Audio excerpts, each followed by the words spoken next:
ይህን ዓለም ባለጸጎች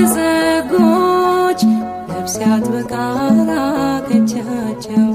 ሰላም ይሻላል የእግዚአብሔር ሰላም ገንዘብ ስላለው ሰው እኮ አይሰራም። አሜን ኃጢር ሳታይነ ኑር በልቤ ገነት ኃጢር ሳታይነ